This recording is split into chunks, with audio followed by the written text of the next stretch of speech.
教育部有推出计划，鼓励外国学生短期来台湾学台语。中正大学台湾文学加创意应用研究所有接待头一批外国学生，带因去庙里去到传统的菜市啊，互因挖进在地生活，也通好学到生活化甲在地化台语。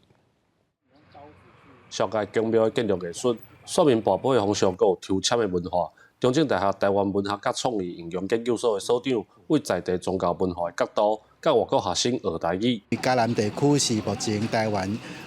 用台语上济一个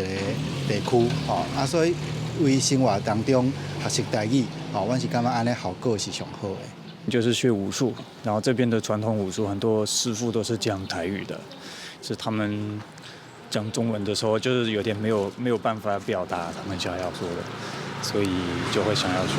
所长若了解，外国学生若记录。所长讲，因拄来一个月，台语的沟通阁无正顺，所以会透过一寡活动的方式，增加因对台语单词的认识，嘛练习声调的变化。我想学台语，因为是很有意思的语言。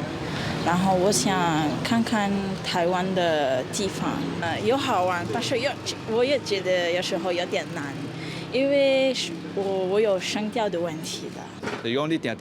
定咧使用，定定去听去。就去菜市啊，去倒位去听的时阵，你就渐渐的了解，安尼因就较